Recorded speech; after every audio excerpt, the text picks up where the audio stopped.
saya sampaikan Assalamualaikum warahmatullahi wabarakatuh. Apa kabar teman-teman semua? Semoga selalu dalam keadaan sehat walafiat dan selalu bermanfaat. Nah, pada saat video ini dibuat, kita sudah memasuki bulan Ramadan. Bulan yang seringkali ditunggu-tunggu oleh umat Islam. Bulan penuh berkah, bulan penuh ampunan, bulan penuh pahala yang dilipat gandakan.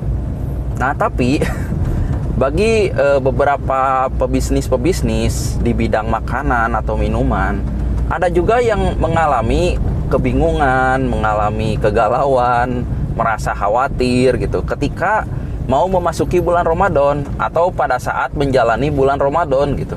Karena mereka berpikir kalau bulan Ramadan itu penghasilan mereka, omset mereka, keuntungan mereka akan menurun secara drastis gitu. Nah, seperti itu ya gitu teman-teman.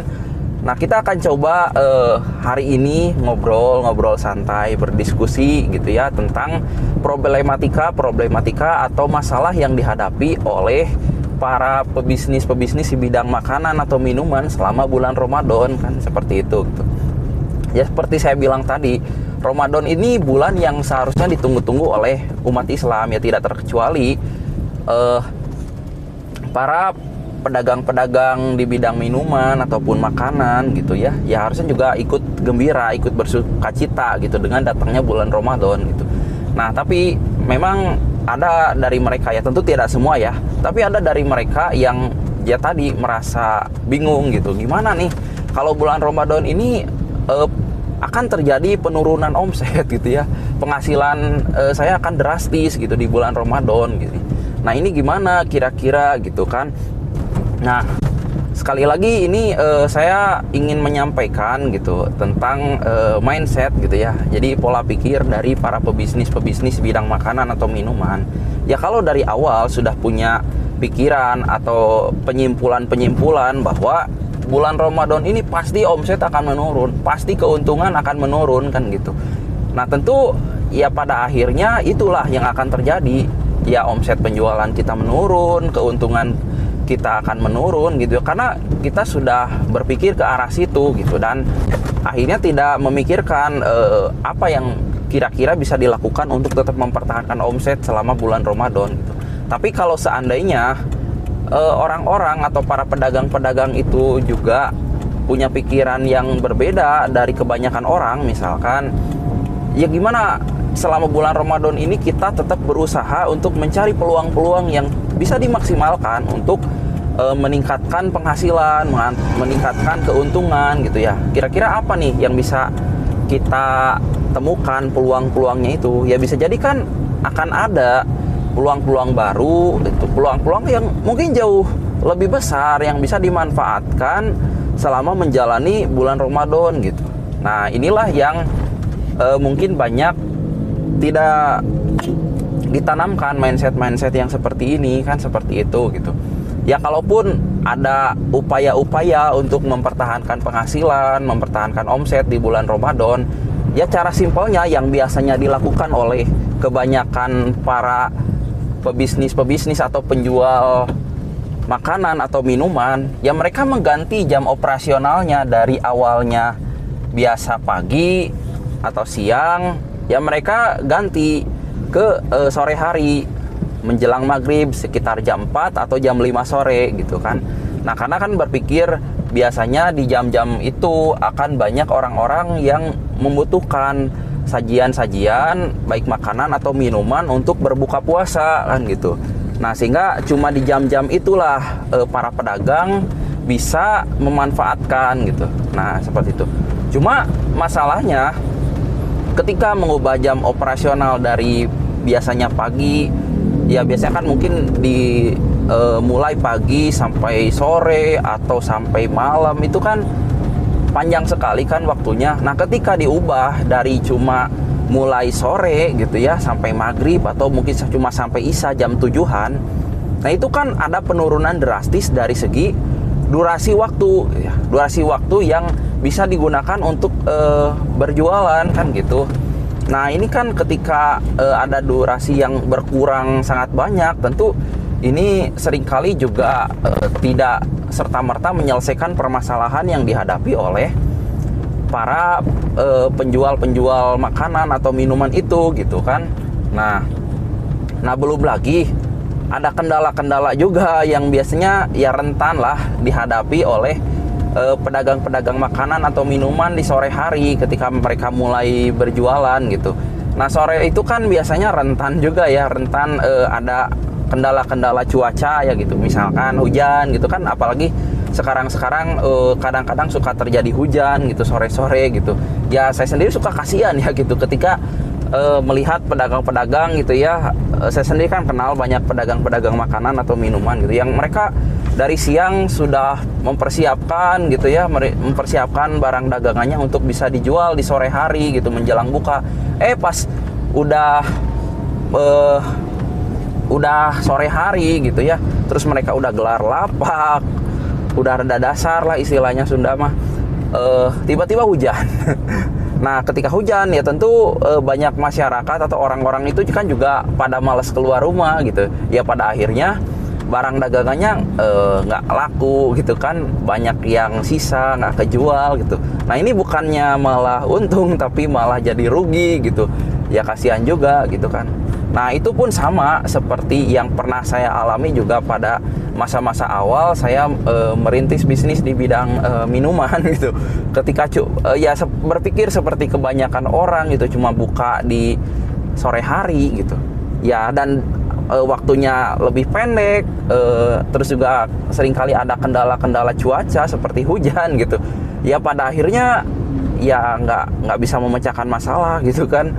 Nah justru seringkali juga ya rugi gitu kan, seperti itu ya, walaupun memang kadang-kadang ya bisa juga sangat untung juga ya gitu, karena ya itu tadi ya, di kondisi-kondisi tertentu selama sore hari ya, sejauh ya tadi nggak ada kendala-kendala khusus ya, orang-orang itu kan punya dorongan yang sangat tinggi juga sebenarnya menjelang buka puasa gitu, untuk mencari sajian-sajian yang bisa dinikmati gitu ya, baik makanan atau minuman pada saat berbuka gitu. Nah seperti itu. Tapi ya tentu kita tidak bisa mengandalkan kondisi-kondisi yang ideal setiap harinya ya. Pada akhirnya kita harus siap mengantisipasi kondisi-kondisi yang ya tidak sesuai dengan harapan kan gitu. Ketika saya pun mengalami hal-hal seperti itu ya, saya mulai berpikir, wah nggak bisa nih gitu. Kalau setiap kali datang bulan Ramadan ya saya pakai cara-cara seperti itu ya, cara-cara yang biasa dilakukan oleh kebanyakan pedagang gitu ya, cuma mengganti jam operasionalnya dari awalnya pagi, cuma baru mulai ya sore gitu ya, jam 4 atau jam 5-an, yang waktunya jadi malah pendek sekali gitu ya.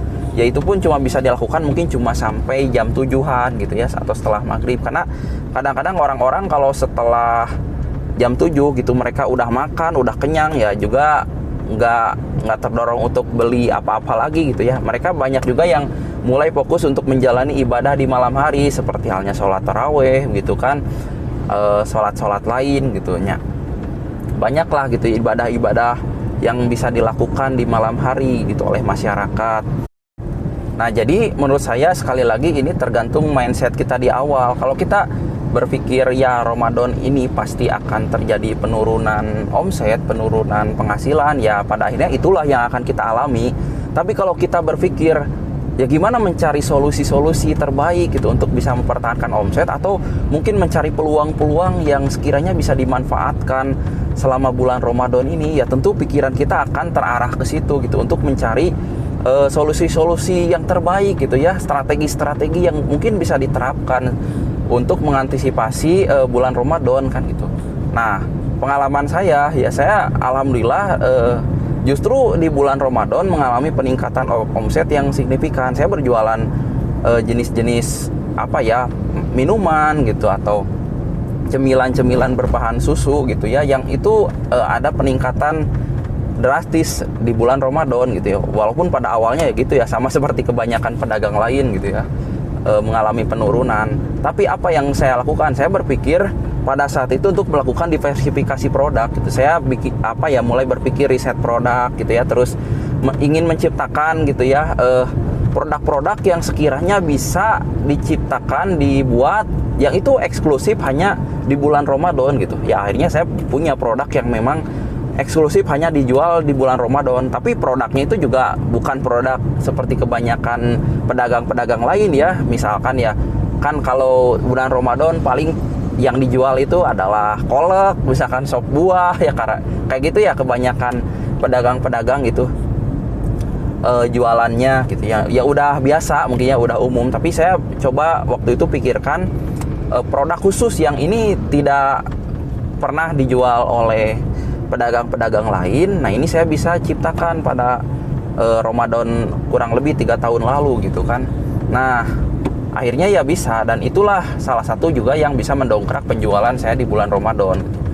Nah, selain itu juga saya tetap berusaha menjalankan operasional seperti biasanya, tidak seperti kebanyakan pedagang yang kemudian mengganti gitu ya, mengganti jam operasionalnya cuma mulai di sore hari. Enggak, kalau saya justru ya seperti biasa, jalankan aja dari sejak pagi, siang gitu kan, ya seperti biasa, sehingga waktu yang dimiliki untuk menjalani operasional bisnis atau menjual-jual produk itu tetap panjang waktunya gitu. Nah, seperti itu. Jadi saya pikir ya itu juga bisa dilakukan gitu ya. Nah, oke, kita juga di sini harus memahami tentang potensi pasar gitu ya. Nah, ini juga seringkali yang yang dipikirkan oleh kebanyakan pedagang-pedagang yang tidak bisa melihat peluang-peluang orang-orang yang sebenarnya tetap membutuhkan makanan atau minuman selama bulan puasa gitu ya, selama jam puasa juga berlangsung gitu ya. Nah, kalau berpikirnya semua orang yang ada di daerah teman-teman itu berpuasa, ya itu tentu keliru ya gitu ya. Karena pada kenyataannya ya tidak semua orang itu wajib berpuasa gitu ya. Seperti misalkan orang-orang non-muslim itu kan ya memang mereka tidak berpuasa, atau juga orang-orang muslim yang itu juga dapat dispensasi, diperbolehkan lah untuk tidak berpuasa, seperti halnya ibu hamil, ibu menyusui, wanita yang sedang berhalangan gitu, terus anak-anak juga yang belum ada kewajiban berpuasa, orang tua yang sakit gitu, atau ya siapapun lah gitu, orang-orang Islam yang mereka dapat dispensasi untuk boleh tidak berpuasa kan gitu. Nah, itulah sebenarnya pasar-pasar juga yang bisa dimaksimalkan gitu selama bulan Ramadan gitu kan. Nah, kenapa tidak coba fokus juga menggarap pasar-pasar orang-orang yang tidak berpuasa gitu. Dan setahu saya banyak dari mereka itu yang juga butuh gitu. Mereka mengalami kesulitan ketika mencari makanan-makanan atau minuman selama bulan puasa, karena banyak warung-warung makan, warung-warung kedai minuman itu juga yang pada tutup gitu. Nah, jadi banyaklah, saya pikir banyak hal-hal atau strategi-strategi gitu, cara-cara yang bisa tetap diusahakan, diikhtiarkan untuk memaksimalkan, untuk tetap mempertahankan penghasilan atau bahkan meningkatkan omset atau keuntungan kita selama bulan Ramadan ya, seperti itu ya. Tapi kembali seperti saya bilang tadi, pada mindset kita gitu ya, apakah kita tipe-tipe pebisnis yang akan dengan mudah berpasrah pada keadaan, ataukah kita akan terus berusaha untuk mencari solusi-solusi atau peluang-peluang yang juga tetap bisa dioptimalkan selama menjalani bulan Ramadan ini. Jadi seperti itu. Nah, tapi kalaupun kita bisa memikirkan serangkaian peluang-peluang yang bisa dimaksimalkan selama bulan Ramadan, ada masalah lain yang juga sangat besar gitu ya. Yang ini seringkali dirasakan atau dialami oleh para penjual-penjual makanan atau minuman gitu, yang ingin tetap berjualan selama bulan Ramadan di pagi hari atau di siang hari, yaitu